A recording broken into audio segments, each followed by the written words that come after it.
Hello dear student, welcome in ASC starter. अब मैं आपको इस वीडियो में क्लास 10th का सेट नंबर 3 जो एसएसटी का पेपर हुआ था ना, सोशल साइंस का, सीबीएसई का, उसके आंसर दिखा रहा हूँ। आप अपने एमसीक्यू के आंसर मैच कर सकते हैं और कैसा रहा आपका पेपर कमेंट करके जरूर बताइएगा। ठीक है, तो फटाफट इसमें आप अपने आंसर देखो और मैच कर लो। देखो, मुझे तो पेपर काफी मतलब बच्चों का जो रिस्पांस आया है उसमें यही पता लगा कि बहुत इजी है। आप जरूर बताइएगा। देखो, ये पहला क्वेश्चन, अच्छा ये हिंदी इंग्लिश दोनों बच्चे देखेंगे। ठीक है, फटाफट देखो। ये जो यूनियन लिस्ट है ना, ये सेंट्रल गवर्नमेंट तय करती है। स्टेट लिस्ट जो होती है वो स्टेट गवर्नमेंट करती है। करंट दोनों देखते हैं। और जो रेसिडरी है वो सेंट्रल गवर्नमेंट ही बनाती है, जो भी नया सब्जेक्ट वगैरह आता है। तो इसलिए इसका आंसर क्या है? डी। ठीक है, पहले का आंसर क्या है? डी है। ठीक है, मैं जल्दी जल्दी दिखा रहा हूँ और ब्रीफली जो है थोड़ा थोड़ा बता रहा हूँ। ठीक है, और जो सेकंड क्वेश्चन है, सेकंड क्वेश्चन का आंसर जो है वो बी है। भारत का कोई भी राजकीय धर्म नहीं है। भारत में सभी समुदायों को किसी भी धर्म का पालन करने और प्रचार करने की आज़ादी है। ठीक है, India has no official religion. All the communities have freedom to profess and practice any religion in India. तो ये किसकी डेफिनेशन है? ये सेकुलर की डेफिनेशन है। ये सेकुलर बात करता है, जिसके सभी मतलब राज्य का जब कोई धर्म नहीं होता तो सेकुलर होता है, उसे बोलते हैं। ठीक है, तो इसका आंसर क्या है? बी है। क्या है? बी।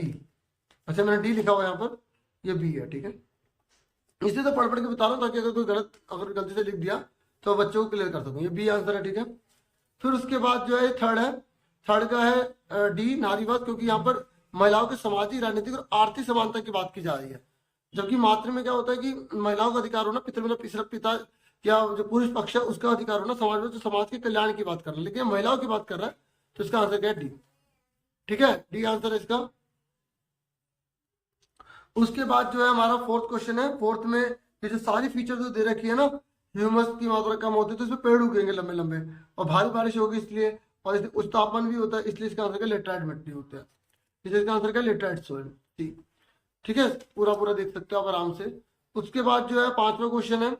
यहाँ पर जो सारी फीचर दे रखी है ना, ये हमें सारी फीचर दे रखी है ये, और ये इससे बोला है कि ये रबी क्रॉप के बारे में है। लेकिन ये गलत बात है। मक्का, कपास, जूट इसका एग्जाम्पल है, इसका गेहूं एग्जाम्पल होता है, जो होता है। तो ये गलत दे रखा है, इसलिए इसका आंसर क्या आएगा? सी। क्योंकि पहला, दूसरा और चौथा बिल्कुल ठीक है। पहला, दूसरा और चौथा बिल्कुल ठीक है, इसलिए इसका आंसर क्या है? सी। फिर ये कह रहा है कि कौन सा करेक्टली मैच्ड है। तो ये जो लाइमस्टोन है, ये नॉन मेटलिक मिनरल होता है, ये बिल्कुल ठीक है। बाकी सारे गलत लिखे हुए हैं इन्होंने, इसलिए इसका आंसर क्या होगा? सी हो जाएगा। ठीक है, उसके बाद जो है नेक्स्ट क्वेश्चन है हमारा, जो नेक्स्ट क्वेश्चन है सातवां। तो सातवें क्वेश्चन में यहाँ पर इन्होंने बोला है कि कौन सा बिल्कुल ठीक है। तो जवाहरलाल नेहरू अवध किसान सभा से जुड़े हुए थे, ये बिल्कुल ठीक है, बाकी सारे गलत हैं। और यहाँ पे वल्लभ भाई पटेल जी थे, तो ये तो है नहीं। ठीक है, तो इसलिए ये भगत सिंह स्वराज पार्टी, ये भी गलत है। ठीक है, और ये भी सरदार पटेल दे रखे हैं, ये भी गलत दे रखा। तो इसलिए इसका आंसर क्या होगा? इसका आंसर क्या है? डी। उसके बाद जो है ये आठवां क्वेश्चन है। आठवें क्वेश्चन में सन लिख लो, तो उससे आप पता लगा लोगे कौन सा तो नेपोलियन हर पहले हुई। फिर ये जो यूनान को लेकर हुआ था तो 932 में, 1832 में, सॉरी। तो इसलिए इसका आंसर क्या है? दूसरा। फिर पहला तो ये रहा, दूसरा पहला इसी में है खाली, और बाकी तो मुश्किल थे ही नहीं। सी आंसर आ गया इसका।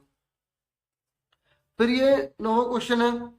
दोनों ट्रू है लेकिन ये इसका रीजन नहीं है, तो इसलिए इसका आंसर क्या है? बी। ठीक है, उसके बाद जो है 10वां क्वेश्चन, इसका है बी। ठीक है, क्योंकि जो गैरीबाल्डी है तो वो किससे जुड़े हुए थे? इटली से जुड़े हुए थे।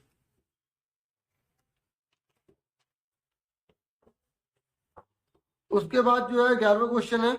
तो यहाँ पर कर्जदार से लिए गए ब्याज और जमाकर्ताओं को दिए गए ब्याज की रकम के बीच का अंतर।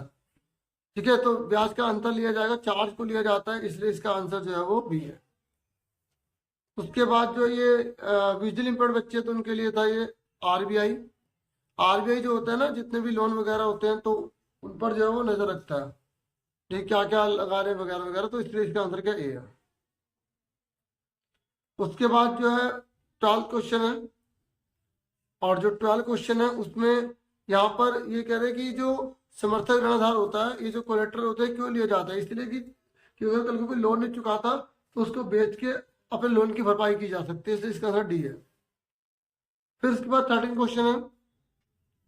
जो 13 क्वेश्चन है, 13 क्वेश्चन में अगर हम देखें तो 13 क्वेश्चन का आंसर जो है बेस्ट पूछा था, एक किसान जो अमीर है उसका लक्ष्य क्या होगा, तो उसका लक्ष्य तो ये होगा कि उसको उसकी फसल का ज्यादा मूल्य मिले, उसकी फैमिली की इनकम बढ़ते जाइए, क्योंकि अब देखो मजदूरी तो लेगा नहीं, क्योंकि काम देने वाला है। अमीर किसान है ना, काम थोड़ी करेगा, काम देगा ना।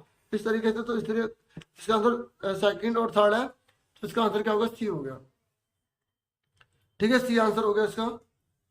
उसके बाद जो है नेक्स्ट है यहाँ पर 14 क्वेश्चन है, और 14 क्वेश्चन में यहाँ पर इसका डी आंसर है। इसने बोला कि कौन सा संगठित में आएगा, मतलब जिसके काम करने के घंटे निश्चित होते हैं, जिसकी सैलरी जो होती है वो फिक्स होती है, और मेडिकल फैसिलिटी उसे प्रोवाइड की जाती है, तो इसका आंसर क्या है, डी है।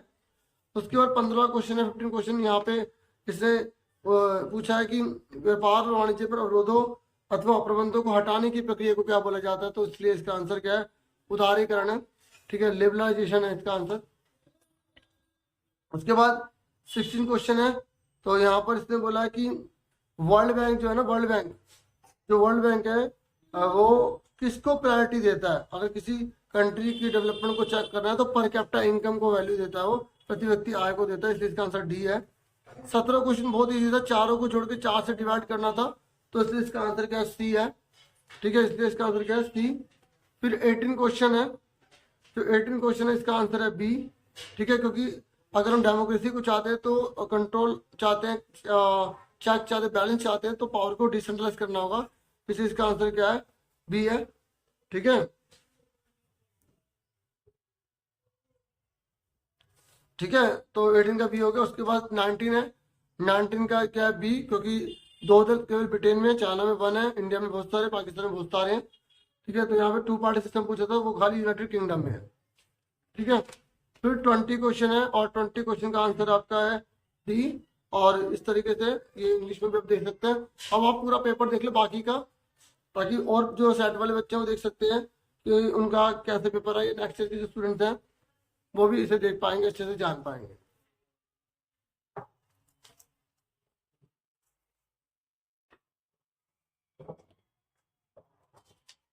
तो डियर कैसा रहा पेपर, कमेंट करके जरूर बताइएगा, और वीडियो को भी लाइक, चैनल को सब्सक्राइब जरूर कीजिएगा। स्कूल के रिगार्डिंग बहुत सारी वीडियोस प्रोवाइड की जाती हैं,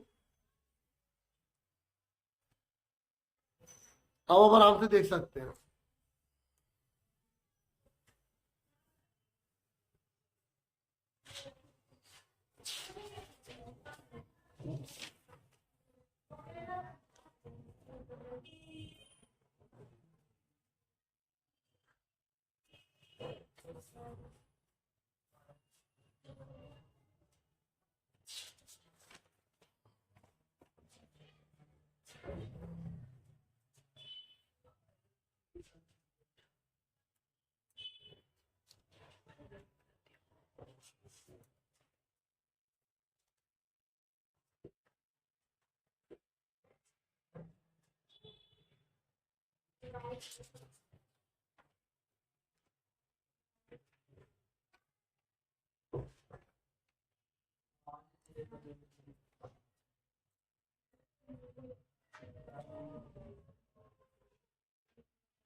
Thank you for watching and listening carefully. Take care, students.